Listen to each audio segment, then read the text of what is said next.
നമസ്കാരം, good morning.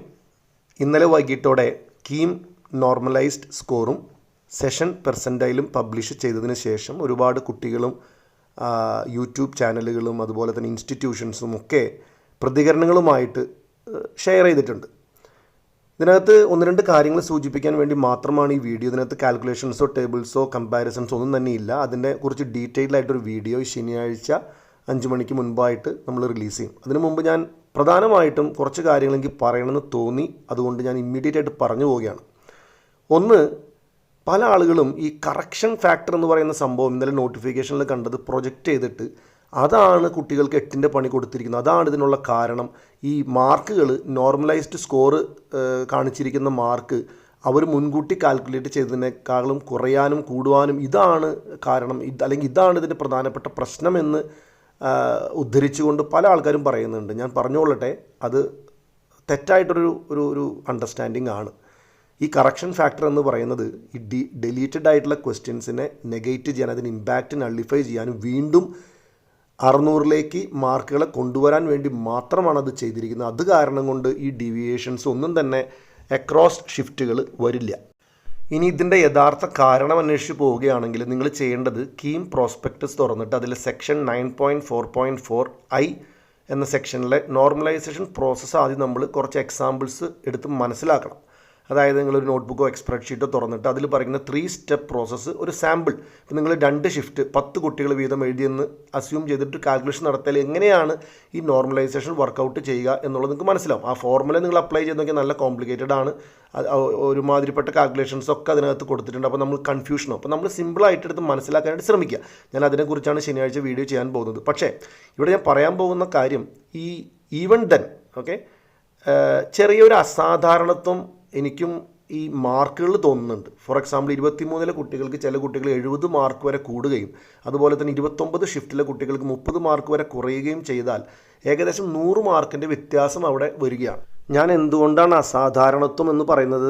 കാരണം നമ്മൾ ഈ ഷിഫ്റ്റുകളൊക്കെ കഴിഞ്ഞപ്പോൾ കുട്ടികളുടെ ഫീഡ്ബാക്ക് എടുത്തപ്പോൾ, അല്ലെങ്കിൽ നമ്മൾ കേട്ടത് താരതമ്യേന എല്ലാ ഷിഫ്റ്റുകളും ഈസി അല്ലെങ്കിൽ വെരി ഈസി ലെവൽ ആയിരുന്നു എന്നാണ്. അല്ലാതെ ഒരു ഷിഫ്റ്റ് ഭയങ്കര ഈസിയും ഒരു ഷിഫ്റ്റ് ഭയങ്കര ഡിഫിക്കൽട്ടും ആയിരുന്നില്ല. അങ്ങനെയുള്ള സിറ്റുവേഷൻസിലാണ് സ്കോർ നോർമലൈസ് ചെയ്യുമ്പോൾ ഭയങ്കര ഡീവിയേഷൻസ് വരുന്നത്. ഇവിടെ അങ്ങനെ അല്ലാത്ത അവസ്ഥയിൽ എന്തുകൊണ്ട് ഇത്രയും ഡീവിയേഷൻ വന്നു എന്നുള്ളതാണ് നമ്മൾ അസാധാരണത്വം എന്നുകൊണ്ട് ഉദ്ദേശിക്കുന്നത്. അതിനെക്കുറിച്ച് പഠിച്ചാൽ മാത്രമേ, ആ ഫോർമുല മനസ്സിലാക്കിയാൽ മാത്രമേ നമുക്കതിലേക്ക് എത്താനായിട്ട് സാധിക്കുള്ളൂ. പക്ഷേ ഇവിടെ നമ്മൾ വീണ്ടും ഒരു പ്രധാനപ്പെട്ട കാര്യം നിങ്ങൾ നോട്ടീസ് ചെയ്യേണ്ടത്, ഈ പെർസെൻറ്റൈൽ എന്ന് പറയുന്ന സ്കോർ ഉണ്ടല്ലോ, അതാണ് നമ്മളെ കൂടുതൽ ഡ്രൈവിംഗ് ഫാക്ടർ. ഈ മാർക്സിനേക്കാളും കൂടുതലായിട്ട് ഈ പെർസെൻറ്റൈൽ നിന്നാണ് ഒരുമാതിരിപ്പെട്ട മാർക്കുകളൊക്കെ ഡിറൈവ് ചെയ്തിരിക്കുന്നത്. ഇപ്പോൾ നമുക്ക് അറിയാം, ഇപ്പോൾ ഉദാഹരണത്തിന് ഞാനൊരു ഉദാഹരണം പറയാം. 60,000 കുട്ടികളാണ് എഞ്ചിനീയറിംഗ് എഴുതിയെന്ന് വിചാരിക്കുക. എനിക്ക് 86,000 എഴുതിയിട്ട് അതിൽ ഫാർമസിയൊക്കെ മാറ്റി കഴിഞ്ഞാൽ ഒരു 60,000 എന്ന് നമ്മൾ വിചാരിക്കും. ഈ ഷിഫ്റ്റുകളിലൊക്കെ എഴുതിയിരിക്കുന്ന കുട്ടികൾ, ഈ 60,000-ൽ ഒരു കുട്ടിക്ക് 99% കിട്ടിയെന്ന് പറഞ്ഞു കഴിഞ്ഞാൽ 1% കുട്ടികൾ അവൻ്റെ അല്ലെങ്കിൽ അവളുടെ മുകളിലുണ്ട് എന്നർത്ഥം. അതായത് ഏകദേശം 600 കുട്ടികൾ. ഉദാഹരണത്തിന് ബ്രില്യൻ്റ് പാല അവരുടെ റിസൾട്ട് ഇന്നലെ പബ്ലിഷ് ചെയ്തപ്പോൾ 99%-നേക്കാൾ കൂടുതലായിട്ട് 484 കുട്ടികളാണ് വന്നിരിക്കുന്നത്.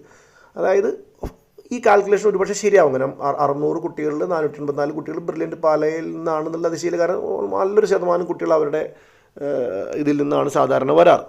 അപ്പോൾ നമുക്ക് അങ്ങനെ നോക്കുകയാണെന്നുണ്ടെങ്കിൽ ഈ ഒരു കാൽക്കുലേഷൻ വെച്ചിട്ട് നിങ്ങൾക്ക് കിട്ടിയ പെർസെൻറ്റൈൽ, ഉദാഹരണം ഒരു കുട്ടിക്ക് 95%-ലാണ് കിട്ടിയെങ്കിൽ 5% ഓഫ് 60,000 നിങ്ങൾ റഫായിട്ട് കാൽക്കുലേറ്റ് ചെയ്യാം. അപ്പോൾ ഏകദേശം നിങ്ങൾക്ക് കിട്ടുന്നത് ഒരു 3000 ആ റേഞ്ചിലാണ്. ഇനി നിങ്ങളുടെ +2ൻ്റെ മാർക്ക് അതിൻ്റെ കൂടെ വരുമ്പോൾ നിങ്ങളുടെ ചിലപ്പോൾ അങ്ങോട്ടും ഇങ്ങോട്ടും ഒരു 3000 എന്നുള്ളത് 3500 അല്ലെങ്കിൽ 3000 എന്നുള്ളത് 2500 ആ ഒരു റേഞ്ചിലേക്കാണ് വരിക. അപ്പോൾ if you are so curious to know your rank, this is one way to do that. പക്ഷേ മീൻ വൈൽ എന്തുകൊണ്ട് ഈ നോർമലൈസ്ഡ് സ്കോറിൽ ഇത്രയും ഡീവിയേഷൻ വന്നു എന്നുള്ളതും നമ്മൾ തീർച്ചയായിട്ടും ആലോചിക്കേണ്ടതും മനസ്സിലാക്കേണ്ടതുമായ കാര്യമാണ്. നിസ്സാരമായിട്ട് മാറ്റാൻ പറ്റില്ല. കാരണം സാധാരണ നിലയ്ക്ക് JEE മെയിൻസ് പോലുള്ള പരീക്ഷകൾ അപ്രോക്സിമേറ്റ്ലി 15 lakhs കുട്ടികൾക്ക് എഴുതുമ്പോൾ it make sense to split it into multiple sessions and all of that, right? But ഇവിടെ കീമിൽ 60,000, 70,000, 80,000 കുട്ടികൾ എഴുതുമ്പോൾ ഇത്രയും 5-6 ഷിഫ്റ്റായിട്ട് തിരിക്കുമ്പോൾ സാമ്പിൾ പോപ്പുലേഷൻസിൽ വരുന്ന ആ ഒരു സ്വഭാവം ചിലപ്പോൾ അതിനെ ഈ ഫോർമുല ഉപയോഗിച്ചാൽ പോലും ചെറുതായിട്ടൊക്കെ ഇമ്പാക്റ്റൊക്കെ ചെയ്യാവുന്ന കേസ് ഉണ്ട്. അതുകൊണ്ടാണ് ഞാനെപ്പോഴും പറയുക, കീമൊന്നും ഒരിക്കലും ഇത്രയും ഷിഫ്റ്റിൽ അക്രോസ് ദ ഷിഫ്റ്റ് നടത്തി ഇത്രയും കൺഫ്യൂഷൻ ആകേണ്ട യാതൊരു കാര്യമില്ല. കൃത്യമായിട്ടൊരു പരീക്ഷ, ഈവൻ ഈ ബോർഡ് എക്സാം ഇൻക്ലൂഡ് ചെയ്യുന്നതിനോട് തന്നെ ഞാൻ വളരെയധികം എതിരുള്ള ഒരാളാണ്. ഞാൻ മുമ്പ് വീഡിയോസിൽ സൂചിപ്പിച്ചിട്ടുണ്ട്. ഒരു എക്സാം നടത്തി ഒരു സ്കോർ പബ്ലിഷ് ചെയ്ത് എന്നിട്ടാണ് റാങ്ക്. ഇതിപ്പോൾ കുട്ടികൾക്കും ഒരുപാട് ആശങ്കകൾ ജനിപ്പിക്കുന്ന വിഷയങ്ങൾ കൈകാര്യം ചെയ്യുന്നതിൽ നമ്മുടെ CEE ഒന്നും കൂടെ ശ്രദ്ധിക്കണം എന്നൊരു അഭിപ്രായം കൂടെ പറഞ്ഞുകൊണ്ട് തൽക്കാലം നിർത്തുകയാണ്. ശനിയാഴ്ച നമ്മുടെ ഡീറ്റെയിൽ വീഡിയോയിൽ കുറച്ച് എക്സാമ്പിൾസിലൂടെ നമുക്ക് ഈ നോർമലൈസ്ഡ് സ്കോറിൻ്റെ ഇമ്പാക്റ്റ് എന്താണെന്നുള്ളത് മനസ്സിലാക്കാനായിട്ട് ശ്രമിക്കാം. Thank you so much.